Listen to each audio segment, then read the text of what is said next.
Tori melangkah masuk ke dunia roh ilusi. Udara di sekelilingnya tiba-tiba berubah hangat. Aroma bunga yang manis tercium samar, dan suara angin lembut berdesir di telinganya. Di depannya, hamparan padang rumput hijau dengan langit biru tanpa celah. Hito terlihat duduk diam, matanya menatap kosong ke arah kejauhan, tenggelam ke dalam dunianya sendiri. Tori berhenti sejenak di dekat Hito, menatap pria itu dengan sorot mata prihatin. Kau adalah orang baik itu. Entah apa yang sebenarnya terjadi antara kau dan ayah. Tapi aku berjanji, aku akan menemukan ayah. Aku akan memastikan keadilan untukmu. Tori menepuk bahu Hito dengan lembut, tetapi Hito tetap diam, seolah tidak menyadari keberadaannya. Tori menghela nafas berat, lalu melanjutkan perjalanannya, meninggalkan Hito di belakang. Saat Tori melangkah lebih jauh, suasana di sekitarnya perlahan berubah. Pohon-pohon bermekaran dengan bunga-bunga berwarna-warni. Sungai kecil mengalir dengan suara gemerisik lembut, dan suara burung bernyanyi menambah ketenangan. Tiba-tiba suara yang akrab bergema di telinganya. Tori berhenti sejenak mengerutkan dahi.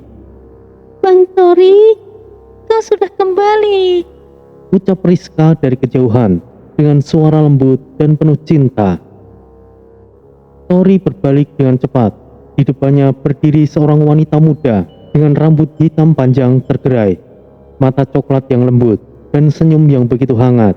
Itu adalah Rizka, wanita yang selalu ia cintai, yang seharusnya tidak ada di sana. Rizka, tidak, ini tidak mungkin. Rizka berjalan mendekat. Setiap langkahnya terasa nyata. Ia menyentuh wajah Tori dengan lembut, membuat pria itu terdiam.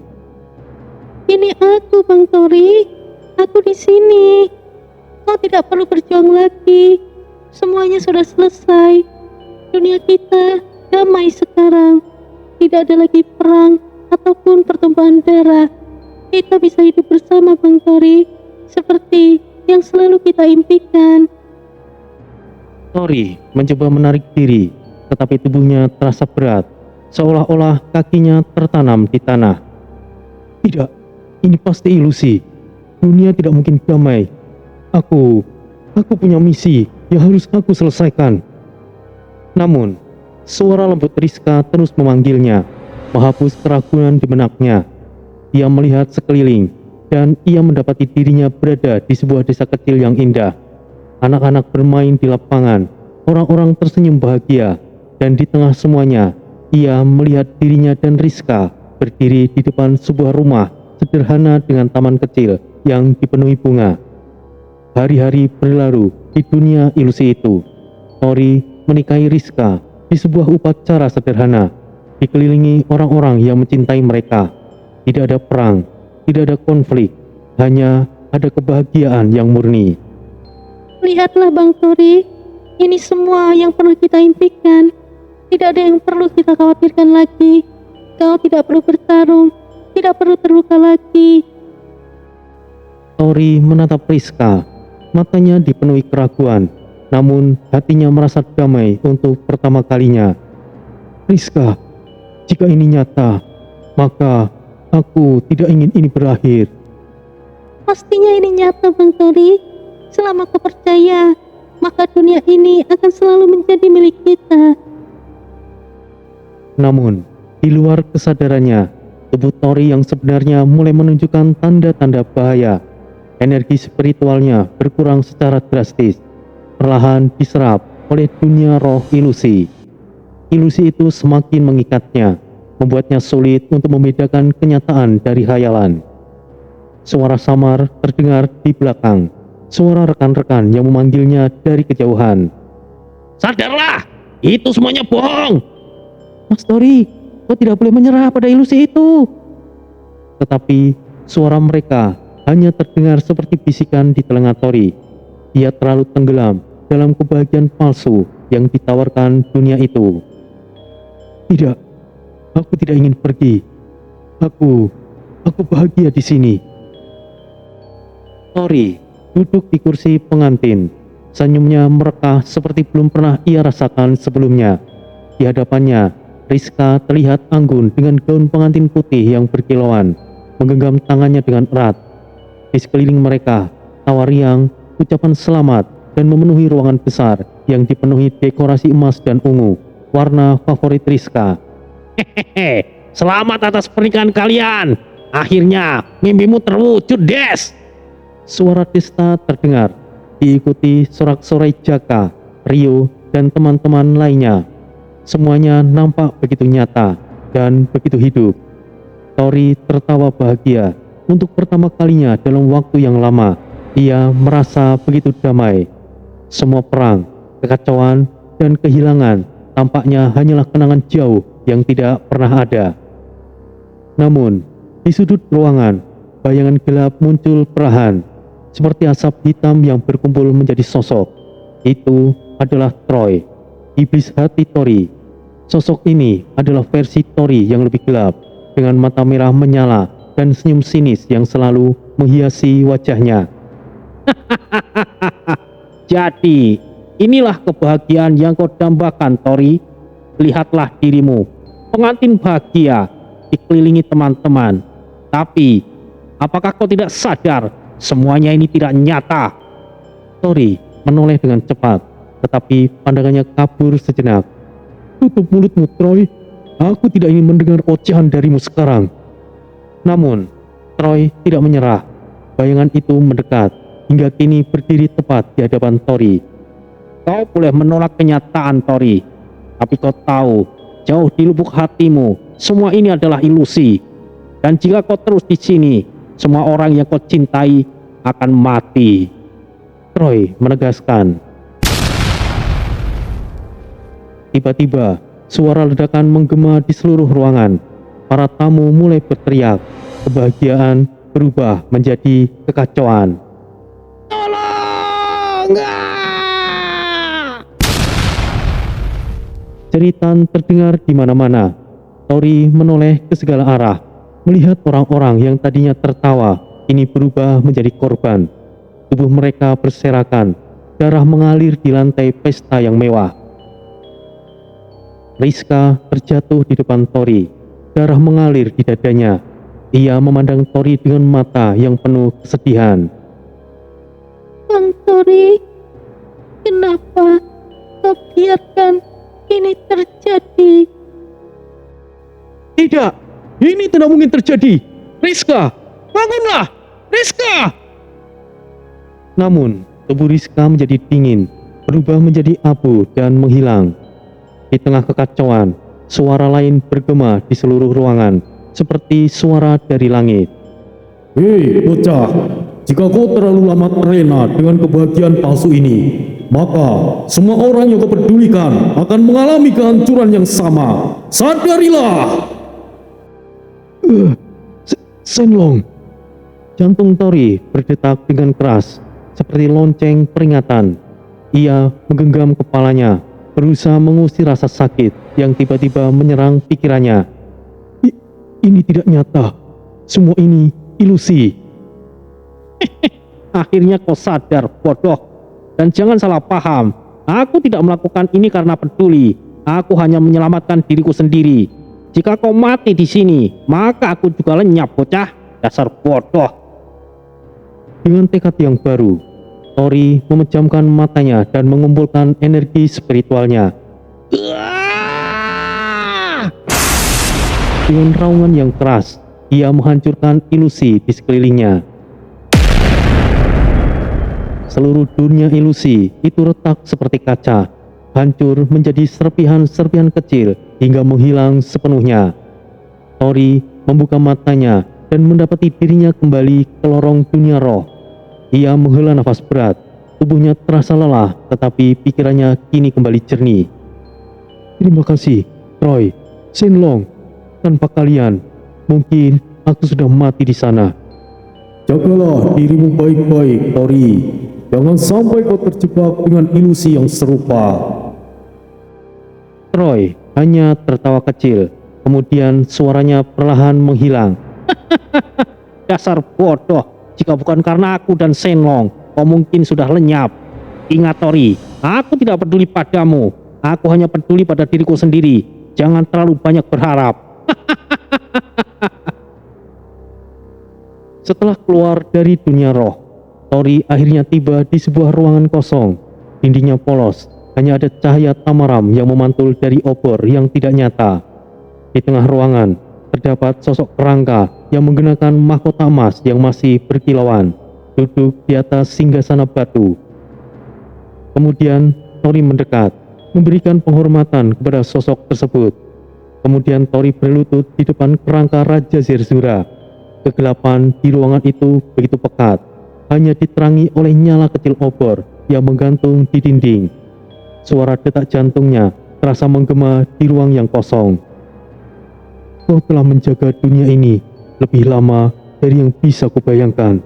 Raja Zerzura, aku sangat menghormati pengorbananmu, ucap Tori dengan penuh penghormatan. Ia membungkukkan kepala, menutup matanya sejenak, merasakan kesunyian yang mendalam.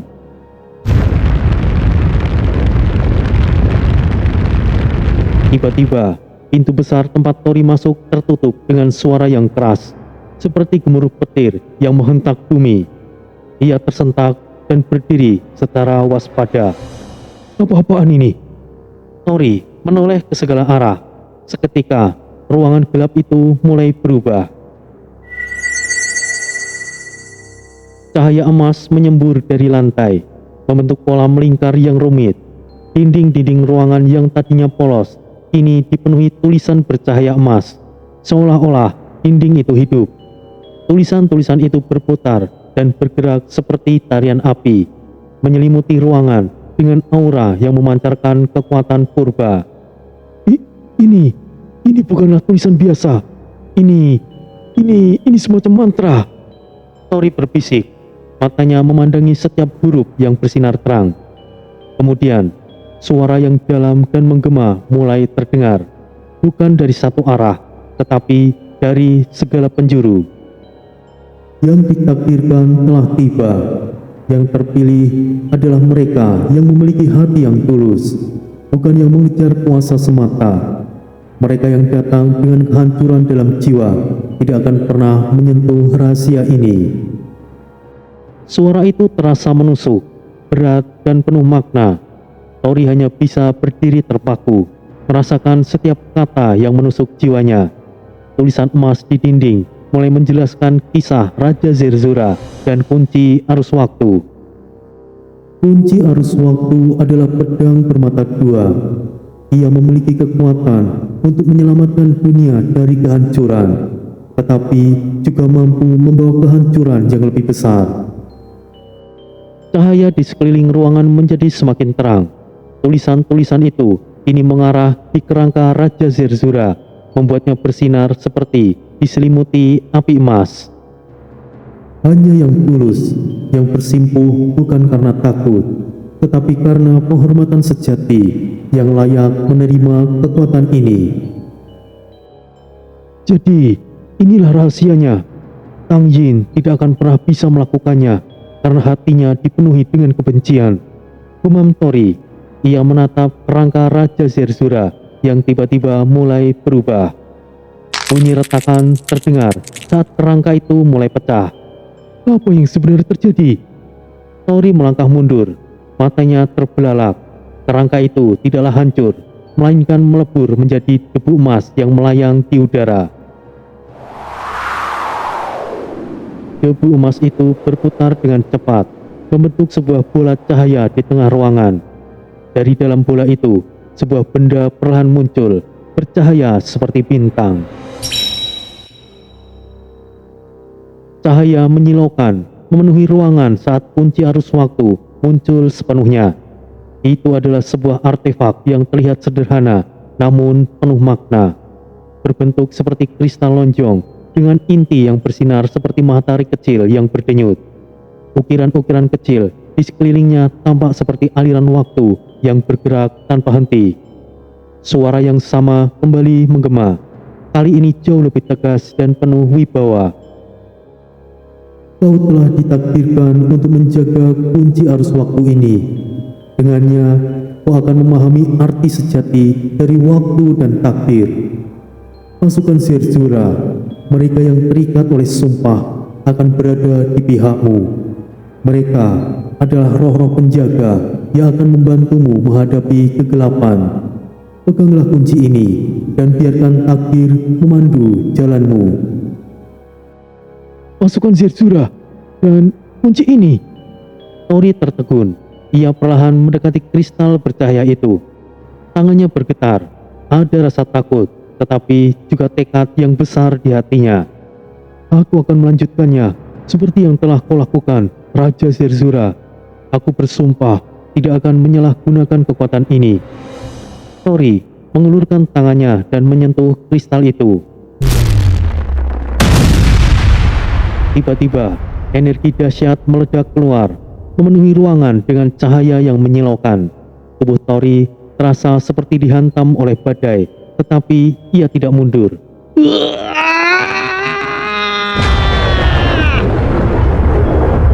Tori berteriak dengan keras, merasakan energi kristal itu mengalir ke dalam tubuhnya, dan dalam sekejap, ia melihat visi, gambaran masa lalu, peperangan besar, kehancuran dunia, tetapi juga harapan.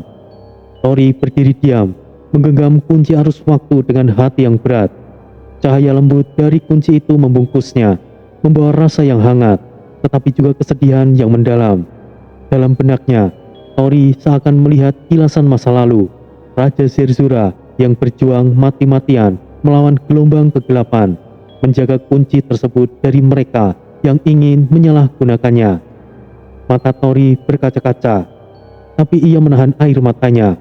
Ia menggenggam kunci itu lebih erat dan menundukkan kepalanya. Yang mulia Raja Zerzura, aku bersumpah untuk melanjutkan perjuanganmu. Aku akan menggunakan kekuatan ini bukan untuk kehancuran, tetapi untuk menjaga keseimbangan dunia. Pasukan Zerzura akan aku gunakan sesuai dengan keinginan dan kehormatanmu. Tori sekali lagi berlutut, memberikan penghormatan terakhir kepada Abu Sang Raja yang kini tersebar di dalam ruangan. Tiba-tiba, ruangan itu diselimuti cahaya emas yang menyilaukan. Lantai, dinding, dan langit-langit bergetar dengan hebat, seolah ada kekuatan besar yang bangkit dari kedalaman ruangan. Ada apa lagi ini? Tori menoleh dengan cepat. Matanya membelalak melihat tulisan-tulisan emas di dinding mulai terbang melayang.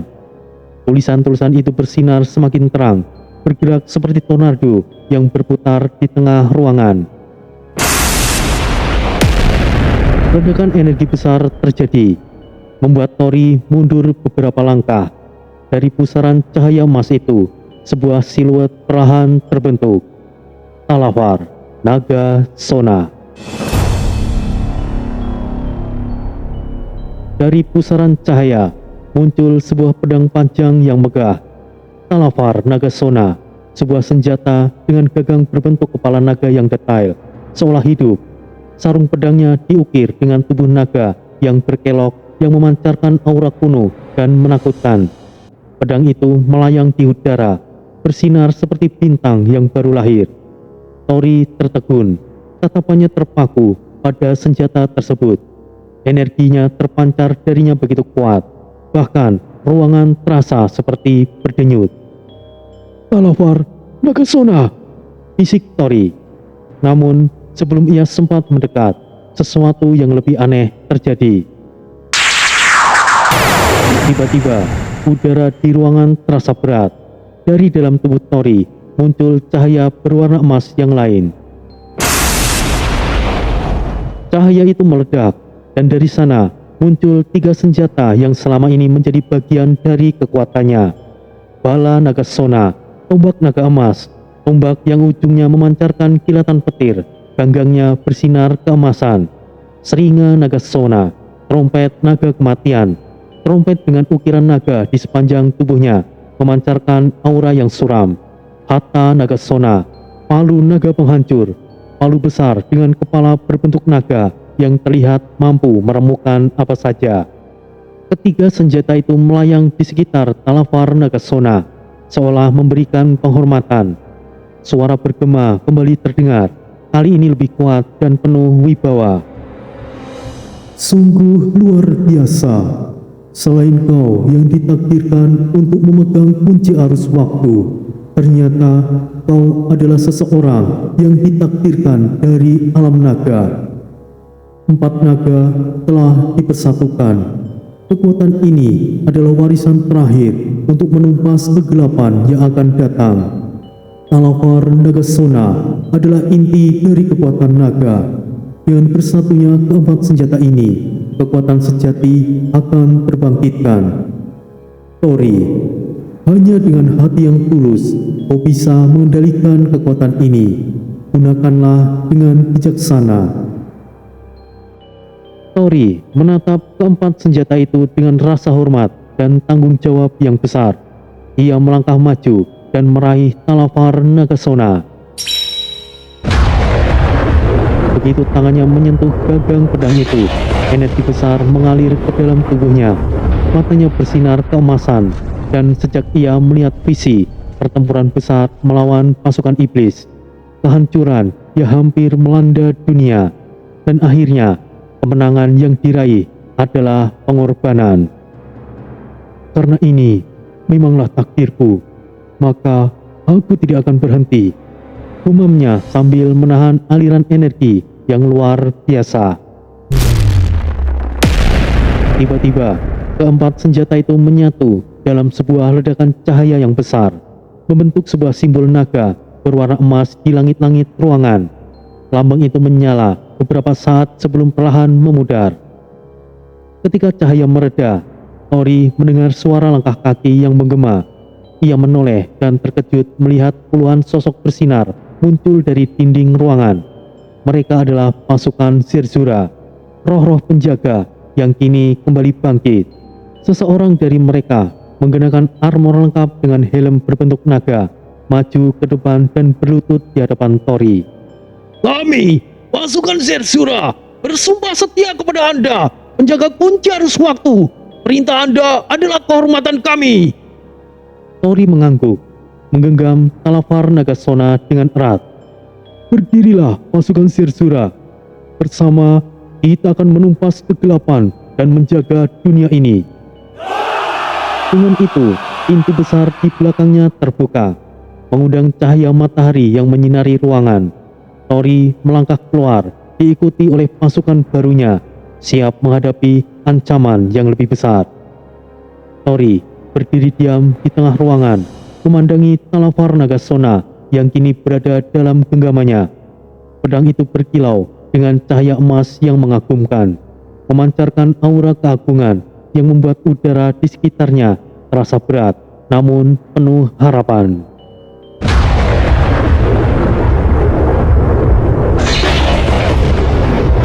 Langit-langit ruangan bergemuruh, seperti menyambut bersatunya keempat pusaka naga dalam tangan Tori. Petir menyambar dari kejauhan, membelah keheningan dan menerangi seluruh ruangan yang sebelumnya suram. Cahaya emas dari Talafar Nagasona membentuk lingkaran pelindung di sekitaran Tori, memberikan kekuatan baru yang memancar dari ujung rambut hingga ke ujung kakinya. 4 dari 7 pusaka naga telah aku dapatkan. Perjalanan ini masih panjang, fisik Tori dengan nafas yang berat. Tori merasakan beban tanggung jawab yang semakin besar, tetapi juga kekuatan yang luar biasa mengalir dalam dirinya. Ia tahu, untuk mengalahkan sang iblis agung di masa depan, ia harus mengumpulkan ke-7 pusaka naga. Namun, waktu terus berjalan dan ancaman kegelapan semakin mendekat. Setelah momen itu, ruangan bergetar hebat. Pintu besar di ujung ruangan terbuka dengan sendirinya, memancarkan cahaya putih yang menyilaukan. Tori melangkah keluar, meninggalkan tempat suci itu. Begitu ia melangkah melewati pintu, kunci arus waktu yang ia bawa berpendar lembut, dan seketika dunia roh ilusi yang sebelumnya memerangkap Hito lenyap menjadi debu. Hito tertunduk di tengah reruntuhan ilusi itu. Wajahnya penuh dengan rasa bersalah dan air mata yang mengalir deras. Ketika ia melihat Tori, matanya langsung berbinar. Tori-san! Hito berteriak. Suaranya pecah oleh emosi. Ia berlari dan memeluk Tori dengan erat. Tori memegang bahu Hito dengan lembut. Hito-san, apakah kau baik-baik saja? Maafkan aku, Tori-san. Aku telah tenggelam dalam amarahku dan dikendalikan oleh roh pedang Muramasa. Aku sangat menyesal. Tidak ada yang perlu dimaafkan, Hito-san. Aku tahu kau adalah orang yang baik. Hanya saja keadaan sering membuat kita kehilangan kendali. Tori-san, ayah. Hito mengusap air matanya, tetapi wajahnya berubah menjadi gelap ketika ia mengingat sesuatu. Apa yang terjadi dengan ayah? Ayah, ia adalah anak dari pimpinan tertinggi sekte pembunuh iblis. Kata-kata itu keluar dengan suara penuh amarah dan kesedihan. Apa? Jadi selama ini aku percaya padanya. Aku mencintainya. Tapi kenyataan itu membuatku hancur. Dia adalah bagian dari sekte terkutuk itu. Aku tidak tahu apakah aku bisa memaafkan dirinya atau diriku sendiri. Hito-san, aku mengerti rasa sakitmu. Tapi aku yakin ayah hanyalah boneka yang dimanfaatkan oleh sekte itu. Kita tidak bisa menyerah. Kita harus menemukan cara untuk menyadarkannya. Apapun yang terjadi, aku akan ada untuk membantumu. Terima kasih, Tori-san. Aku akan mencoba berjuang sekali lagi. Mereka melangkah keluar dari tempat itu, tetapi suasana berubah dengan drastis. Angin dingin yang sebelumnya tenang, kini bertiup dengan kencang, membawa suara bisikan yang menyeramkan dari kejauhan. Hito-san, apakah kau merasakan itu? Hito mengangguk, menggenggam pedangnya erat-erat. Ya, ada sesuatu yang tidak beres, Tori-san. Tiba-tiba, bumi di sekitar mereka berguncang dengan hebat. Langit yang sebelumnya cerah berubah menjadi gelap dan cepat. Awan hitam berkumpul seperti menyelimuti dunia. Ini buruk, makam terkutuk mulai menunjukkan tanda-tanda kebangkitan.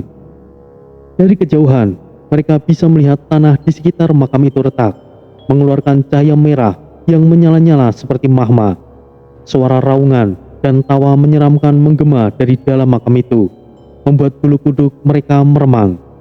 Tori menggenggam talafar Nagasona dengan kuat, sementara Hito berdiri di sampingnya untuk bersiap bertempur.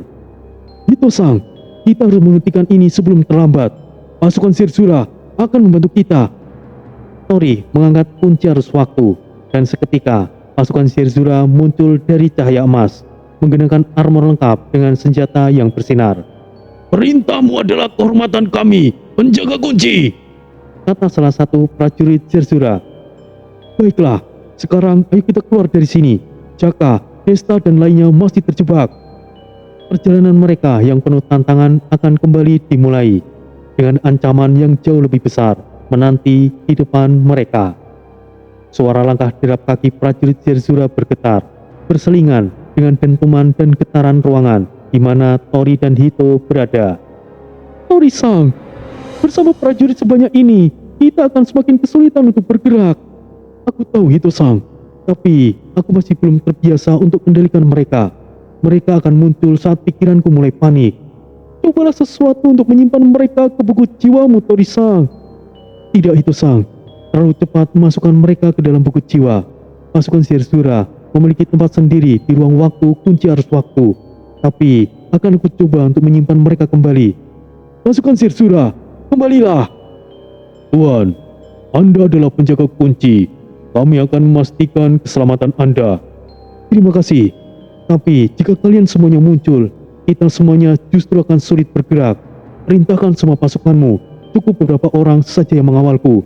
Baik, dimengerti.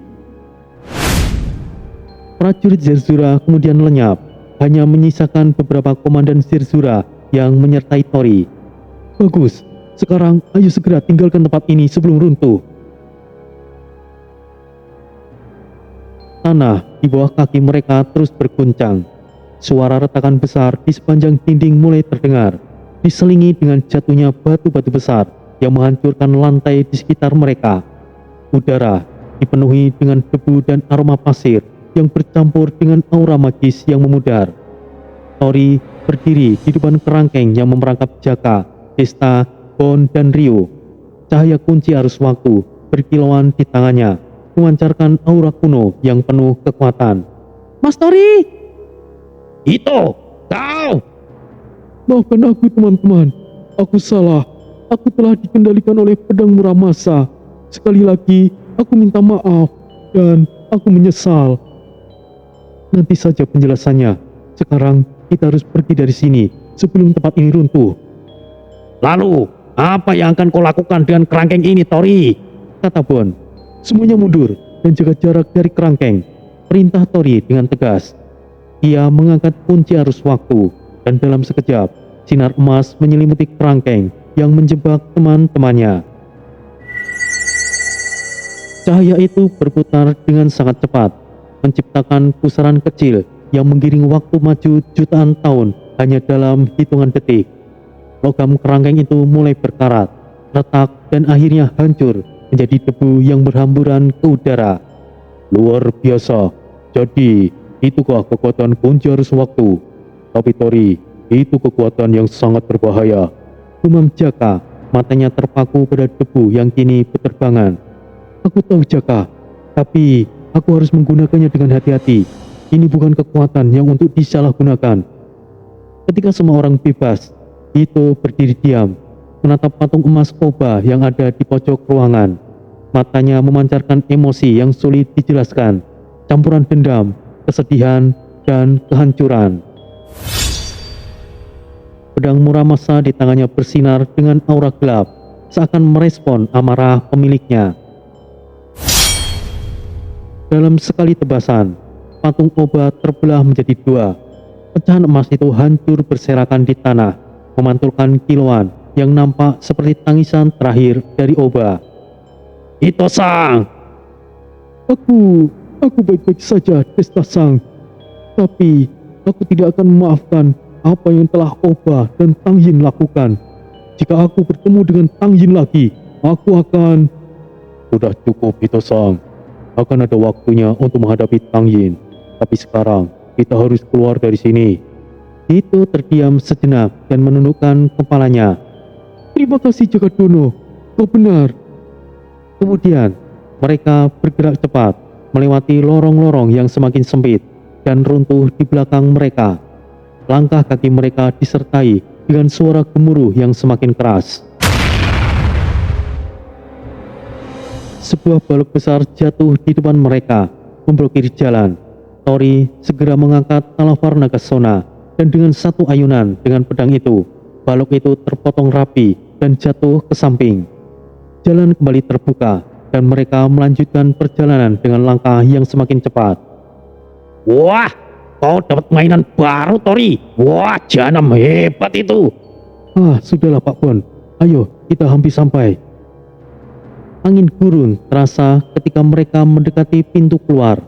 Cahaya matahari yang menyilaukan terlihat dari ujung lorong, memberi mereka harapan baru di tengah kekacauan itu. Begitu mereka keluar dari reruntuhan, angin gurun menyambut mereka dengan keras. Mereka berdiri di atas pasir, menyaksikan reruntuhan tempat mereka berada sebelumnya mulai tenggelam perlahan ke dalam tanah. Bunyi dentuman besar terdengar saat seluruh struktur itu akhirnya lenyap, meninggalkan kawah besar di tengah gurun. Ito berdiri dengan tangan terkepal, tatapannya masih tertuju pada kawah tersebut. Tang Yin, aku akan menemukanmu. Dan aku akan membuatmu membayar semua yang telah kau lakukan. Tori berjalan mendekatinya, meletakkan tangan di pundaknya. Kita akan melakukan bersama, Ito-sang. Tapi sekarang, kita harus meninggalkan alam Zerzura ini. Oh benar, Tori-sang. Mereka berenam berjalan menjauh dari kawah tersebut, menuju ke tempat aman di gurun. Perjalanan itu mungkin baru saja dimulai, tetapi Tori tahu bahwa ancaman baru selalu mengintai di balik cakrawala. Dengan kunci arus waktu, 4 pusaka naga, dan pasukan Zerzura di bawah komandonya, Tori mulai memahami beban tanggung jawabnya menyelamatkan dunia dari kehancuran yang semakin dekat. Tori, Desta, Jaka, Bon, Ryu, dan Hito meninggalkan reruntuhan itu. Namun mata Tori memindai sekitarnya, seakan mencari sesuatu. Apa yang kau cari, Tori? Seharusnya piton api dan pengikutnya masih berada di sini. Oh, kau benar, Tori. Mungkin mereka pergi ke suatu tempat. Hito tiba-tiba tertunduk diam. Rasa bersalah melingkupi pikirannya. Maafkan aku semuanya. Kenapa lagi kau minta maaf, Hito-san? Sudahilah, kami mengerti posisimu. Mas Tori, aku menemukan di mana piton api dan kawanannya. Mereka ada di tebing, di jalan dekat reruntuhan pintu utama reruntuhan. Tapi semuanya... Ryu mengatakan, namun menghentikan ucapannya. Mereka kemudian pergi ke arah tebing yang dimaksud Ryu. Angin gurun menderu-deru, membawa aroma kematian yang menyayat hati. Pasir berterbangan di sekitar mereka, menciptakan kabut emas yang menyelimuti tubuh Tori. Desta, Jaka, Bon, Ryu, dan Hito saat mereka mendekati tebing yang disebutkan Ryu. Mas Tori, kau harus siap dengan apa yang akan kita lihat. Apa maksudmu, Mas Ryu? Tori memicikan mata, meningkatkan kewaspadaannya. Saat mereka sampai di tebing, pemandangan yang menghancurkan hati langsung terpampang di depan mata. Tubuh ratusan piton api berserakan di mana-mana, terpotong-potong dengan kejam. Darah mereka bercampur dengan pasir, menciptakan genangan merah tua yang menyakitkan untuk dilihat. Di tengah kekacauan itu, tubuh besar piton api yang telah berubah menjadi wujud manusianya tergeletak dengan luka menganga di sekujur tubuhnya. Nafasnya tersengal, tubuhnya bersandar lemah pada batu besar yang nampaknya menjadi satu-satunya yang menyangga hidupnya. Tori bergegas mendekat. Piton api, apa yang sebenarnya terjadi? Siapa yang melakukan semua ini? Piton api mencoba berbicara, namun darah keluar dari mulutnya. Suaranya serak namun penuh tekad. Tuhan, kami gagal mempertahankan tempat ini. Mereka terlalu kuat. Maafkan kami, Tuhan. Tapi aku tidak menyesal melayani Anda. Tidak, jangan berbicara seperti itu. Kami bisa menyelamatkanmu. Tori berseru, menggenggam tangan piton api yang bergemetar. Piton api tersenyum samar, meski darah masih mengalir dari lukanya. Tidak, Tuhan. Waktuku sudah tiba. Satu hal yang kuminta, tolong rawat telurnya, anakku. Jika ia menetas, biarkan ia hidup tanpa dendam, tanpa beban. Air mata menggenang di mata Tori. Aku bersumpah, anakmu akan kubesarkan dengan damai. Ia akan tahu dunia tanpa peperangan. Istirahatlah dengan tenang.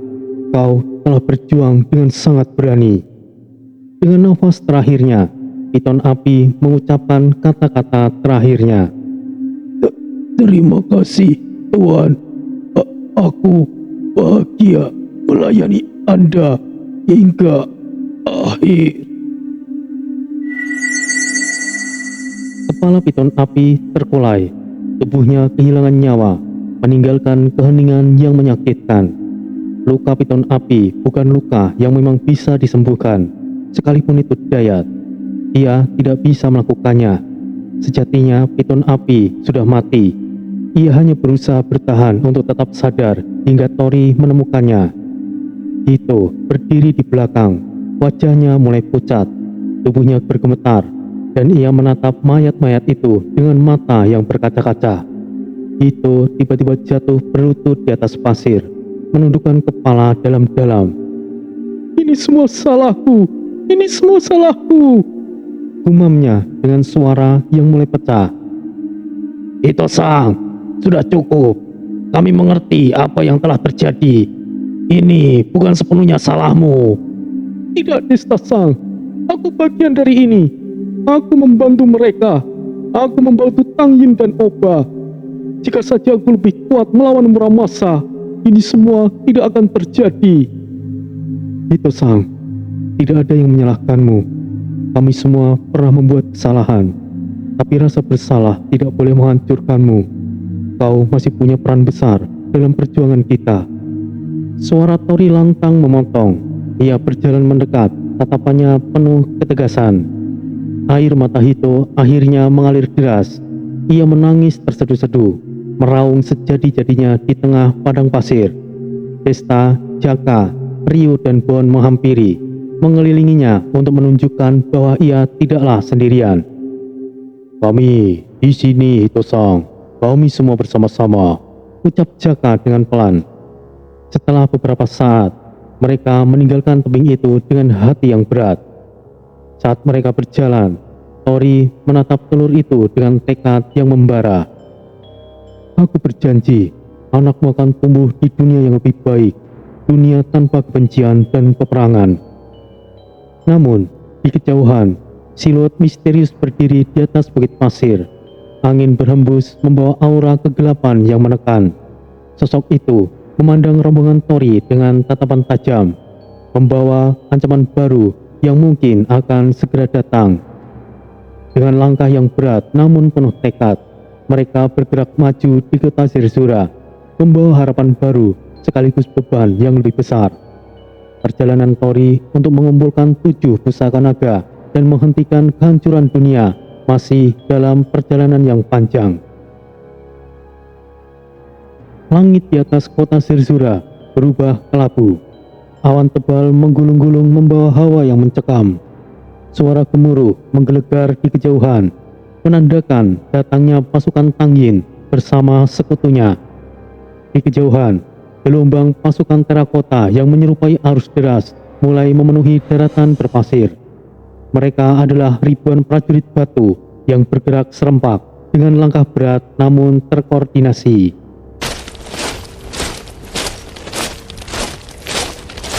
Setiap langkah mereka mengguncang tanah, membuat pasir berterbangan. Tangyin berdiri di atas kereta perangnya yang dihiasi ukiran naga hitam, memegang pedang kaisarnya dengan sorot mata yang dingin. Di sampingnya berdiri para pimpinan organisasi gelap yang telah bersumpah untuk membantunya menghancurkan Zerzura. Di dalam kota, suasana mencekam menyelimuti setiap sudut. Para penduduk bersembunyi di rumah-rumah mereka, sementara pasukan penjaga kota bersiaga di atas tembok besar yang mengelilingi Zerzura. Yuda, Rama, dan Misael berdiri di baris depan, masing-masing mengenakan pakaian perangnya yang khas. Luka-luka mereka sudah hampir sembuh akibat perawatan intensif yang diberikan. Namun, tekad mereka jauh lebih besar daripada rasa sakit yang mereka alami. Pasukan terakota Tangyin, ia benar-benar datang. Ia benar-benar tidak pernah menyerah, gumam Yuda sambil memandang ke arah daratan pasir dari atas tembok kota.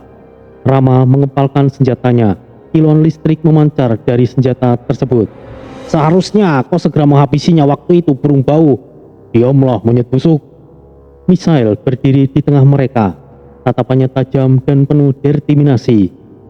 Jangan lupa, kita memiliki singa terbang yang ditinggalkan oleh Tori. Kita punya peluang besar untuk bertahan. Semua prajurit, bersiaplah! Teriak Yuda dengan lantang, suaranya menggema di seluruh kota. Serangan pertama dimulai. Pasukan terakota mendobrak gerbang utama dengan bola-bola batu raksasa yang dilemparkan. Tembok bergetar hebat, namun tetap berdiri kokoh. Di atas tembok, pasukan Zerzura melepaskan hujan panah ke arah pasukan batu. Panah-panah api yang diberkahi kekuatan sihir menghantam tubuh para prajurit terakota, menghancurkan sebagian dari mereka. Namun, Tangyin tidak tinggal diam. Dengan ayunan pedangnya, ia mengeluarkan gelombang energi hitam. Energi itu menghancurkan sebagian tembok dan membuka jalan bagi pasukan terakotanya untuk masuk. Tidak akan semudah itu, Tangyin, ucap Misael. Misael mengangkat tangannya, memanggil kekuatan petir yang melingkari tubuhnya. Dengan hentakan kakinya, ia menghantam tanah. menciptakan gelombang petir yang menyambar pasukan terakota di depan gerbang. Sementara itu, Yuda menghadapi salah satu pimpinan organisasi gelap, seorang pria bertopeng dengan senjata rantai berduri. Pertarungan mereka berlangsung sengit dengan dentingan senjata dan ledakan sihir yang menghiasi pertempuran. Pedang Yuda menghantam rantai lawannya, menciptakan percikan api yang menyala di udara. Rama di sisi lain bertarung dengan seorang wanita yang memanipulasi bayangan. Ia harus terus bergerak untuk menghindari serangan bayangan yang mencoba menjebaknya. Celurit Rama menyapu udara, memotong bayangan yang hampir mencengkramnya. Di tengah medan perang, Misael berhadapan langsung dengan Tang Yin. Kau pikir bisa menghancurkan Zerzura begitu saja, Tang Yin? Kalian terlalu saja menghalangi jalanku. Kali ini Zerzura akan jatuh cepat atau lambat, balas Tang Yin dengan nada yang dingin. Saat pertempuran mencapai puncaknya, suara raungan menggema di langit. Pasukan singa terbang yang ditinggalkan Tori muncul dari balik awan, muncul turun dengan kecepatan tinggi, dipimpin oleh Gabon dan Gamon. Mereka menghantam pasukan terakota, mencabik-cabik prajurit batu dengan cakar dan taring mereka. Suasana di medan perang langsung berbalik. Tang Yin mundur selangkah dan matanya mulai melebar. Apa ini? Pasukan dari mana itu? Zerzura tidak mungkin memiliki pasukan seperti itu. Melihat kekalahan yang semakin dekat, para pemimpin organisasi gelap mulai menunjukkan keraguan mereka. Tang Yin, kau bilang Zerzura sudah melemah. Lalu, pasukan apa itu? Sial, kita mundur untuk sekarang, tapi kita akan kembali. Kau gila jika berpikir kami akan tetap mendukungmu setelah ini.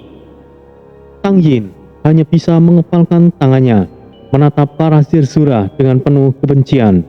Ia tahu pertempuran itu belum berakhir. Saat pasukan musuh mundur, sorak-sorai menggema di seluruh kota. Yuda, Rama, dan Misael berdiri di atas tembok menyaksikan musuh mereka pergi. Ini kemenangan yang besar, tapi kita harus tetap waspada, ucap Yuda dengan nada yang serius. Tang Yin tidak akan menyerah begitu saja, tapi kita akan siap, balas Misael mengangguk. Di kejauhan, Tang Yin berdiri di atas kereta perangnya, menatap kota Zerzura yang masih berdiri tegak. Ia memikirkan rencana untuk melakukan serangan berikutnya. Langit yang sebelumnya dipenuhi debu dan pertempuran kini memancarkan kilauan aneh dari arah selatan. Tang Yin yang sedang memimpin mundur pasukan terakotanya merasakan kehadiran yang semakin mendekat. Sebuah suara menggelegar, memecah kebisuan di tengah kekacauan. Dari balik bukit pasir, pasukan Zerzura muncul dengan kilauan baju zirah mereka yang menyilaukan. Di depan mereka, Tori memimpin dengan penuh wibawa, membawa tombak naga emasnya yang bersinar terang.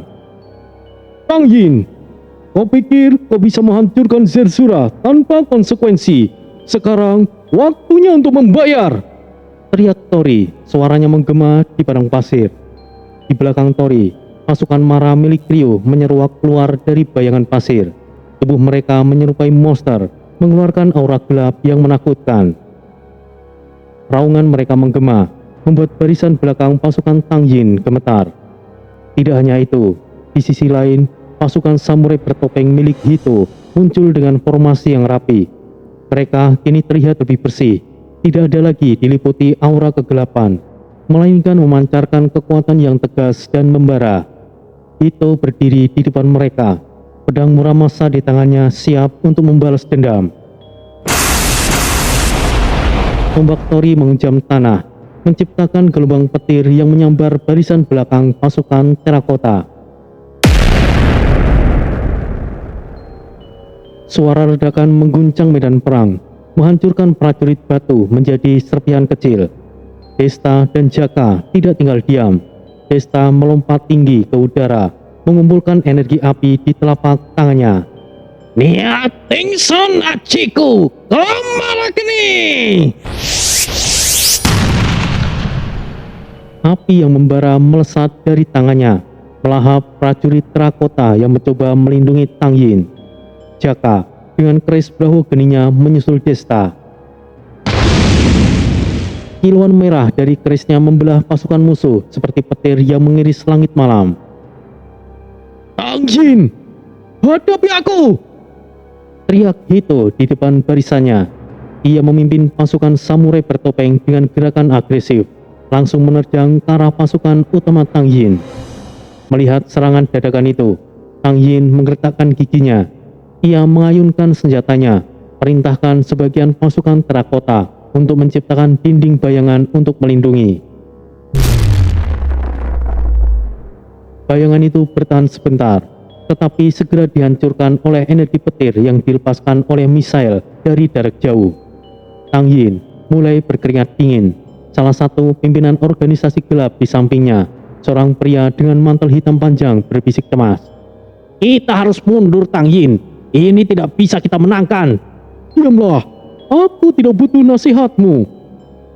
Namun, ia tahu bahwa pertempuran itu tidak berpihak padanya. Pasukan Zerzura yang dipimpin Tori terlalu kuat, ditambah dengan strategi yang terorganisir. Hito akhirnya berhasil menembus pertahanan terakhir pasukan terakota, langsung berhadapan dengan Tang Yin. Mata Hito penuh amarah, pedang Muramasa di tangannya bersinar merah pekat. Tang Yin, semua ini adalah ulahmu. Kau adalah dalang dari semuanya. Tang Yin hanya tersenyum dingin, meskipun di dalam hatinya ia mulai merasa terpojok. Hiroshi, apa yang kau katakan? Semua yang kita lakukan, kau juga menikmatinya, bukan? Tutup mulutmu, Tang Yin! Hito melompat ke arah Tang Yin, mengayunkan Muramasa dengan kekuatan penuh. Namun, Tang Yin berhasil menghindar dengan lompatan gesit, meninggalkan bayangan gelap di tempatnya semula. Melihat pasukannya mulai porak-poranda, Tang Yin akhirnya mengangkat tangannya tinggi-tinggi. Semuanya, kita mundur! Para pimpinan organisasi gelap saling pandang, merasa bingung sekaligus lega. Salah satu dari mereka berbisik pelan. Kita sebaiknya meninggalkan Tang Yin. Ia terlalu gegabah. Pasukan terakota mulai mundur, meninggalkan pecahan-pecahan prajurit mereka di medan perang. Tang Yin memandang Tori dengan tatapan penuh kebencian sebelum berbalik dan pergi bersama rombongannya. Ketika musuh benar-benar pergi, pasukan Zerzura kemudian bersorak.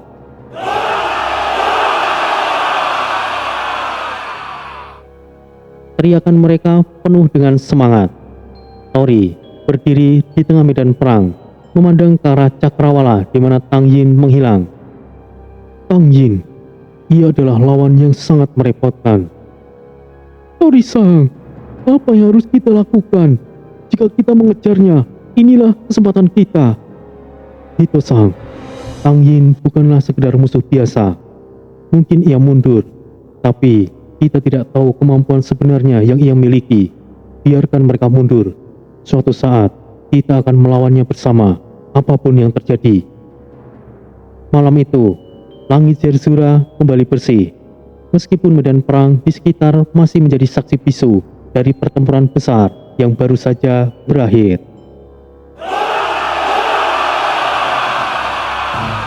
Sorakan kemenangan masih menggema di seluruh penjuru kota Zerzura. Pasukan singa terbang yang dipimpin Gabon dan Gamon menyambut dengan barisan yang rapi.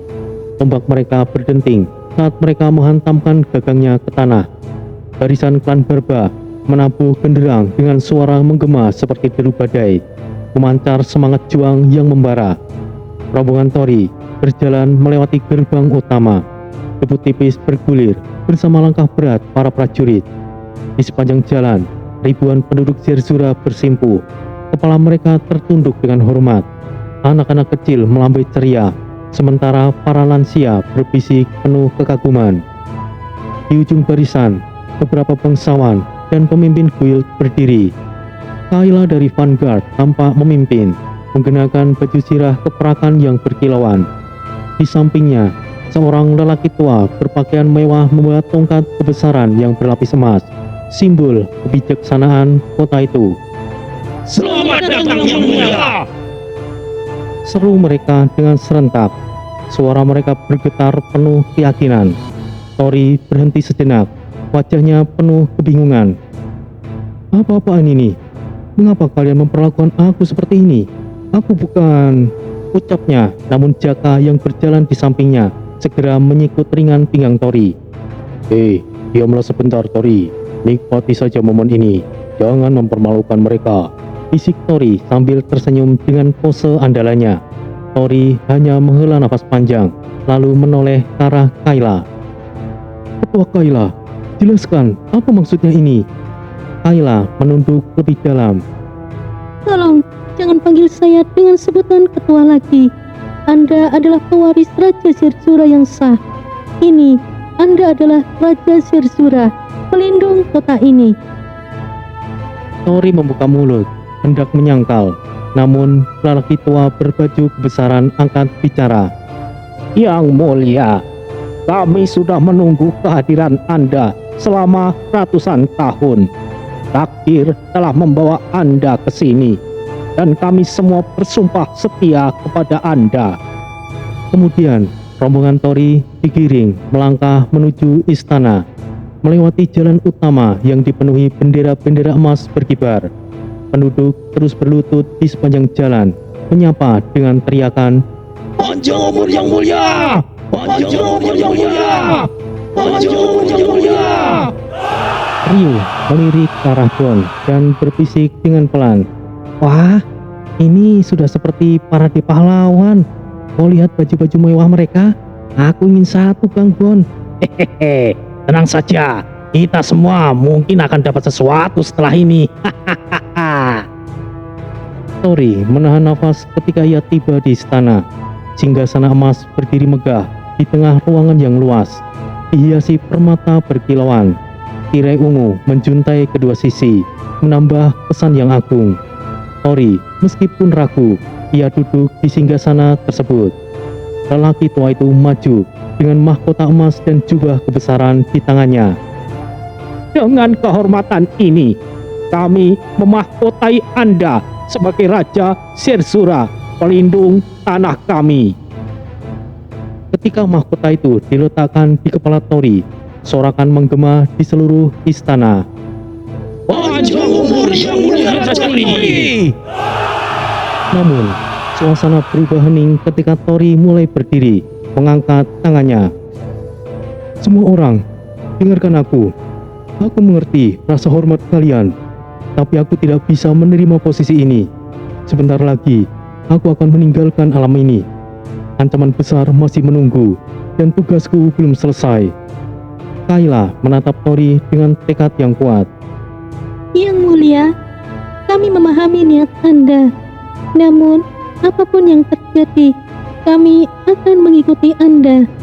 Bahkan jika itu berarti meninggalkan tanah ini, kami bersumpah setia kepada Anda. Tori kemudian membuka buku jiwanya. Sinta muncul dalam kilauan cahaya. Para bangsawan dan prajurit terdiam.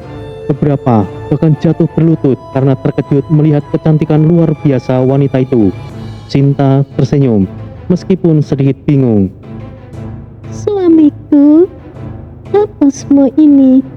Mengapa kau seperti seorang raja di sini? Tori mendekat, menggenggam tangan Sinta. Istriku, aku memerlukan bantuanmu. Persiapkan ruang baru dalam buku jiwa untuk membawa seluruh kota ini ke dunia kita.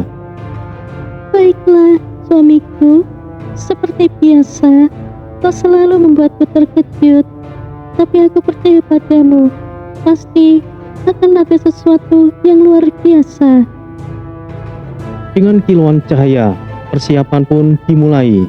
Sinta menggunakan kehendaknya mulai mempersiapkan dimensi baru dalam buku jiwa. Sebuah tempat yang layak untuk seluruh penduduk Sirsura. Di luar istana, pasukan Sirsura mulai mengatur barisan. Penduduk kota dikumpulkan sesuai wilayah mereka, mulai dari distrik luar hingga pusat kota. Tori berdiri di atas balkon istana, memandang ribuan wajah yang dipenuhi harapan. Zerzura, dengarkan aku. Kita akan meninggalkan tanah ini demi keselamatan kita bersama. Dunia baru menunggu kalian, dan aku berjanji kalian akan hidup damai di sana. Sorakan kembali menggema. Hidup Raja Tori! Hidup Ratu Sinta!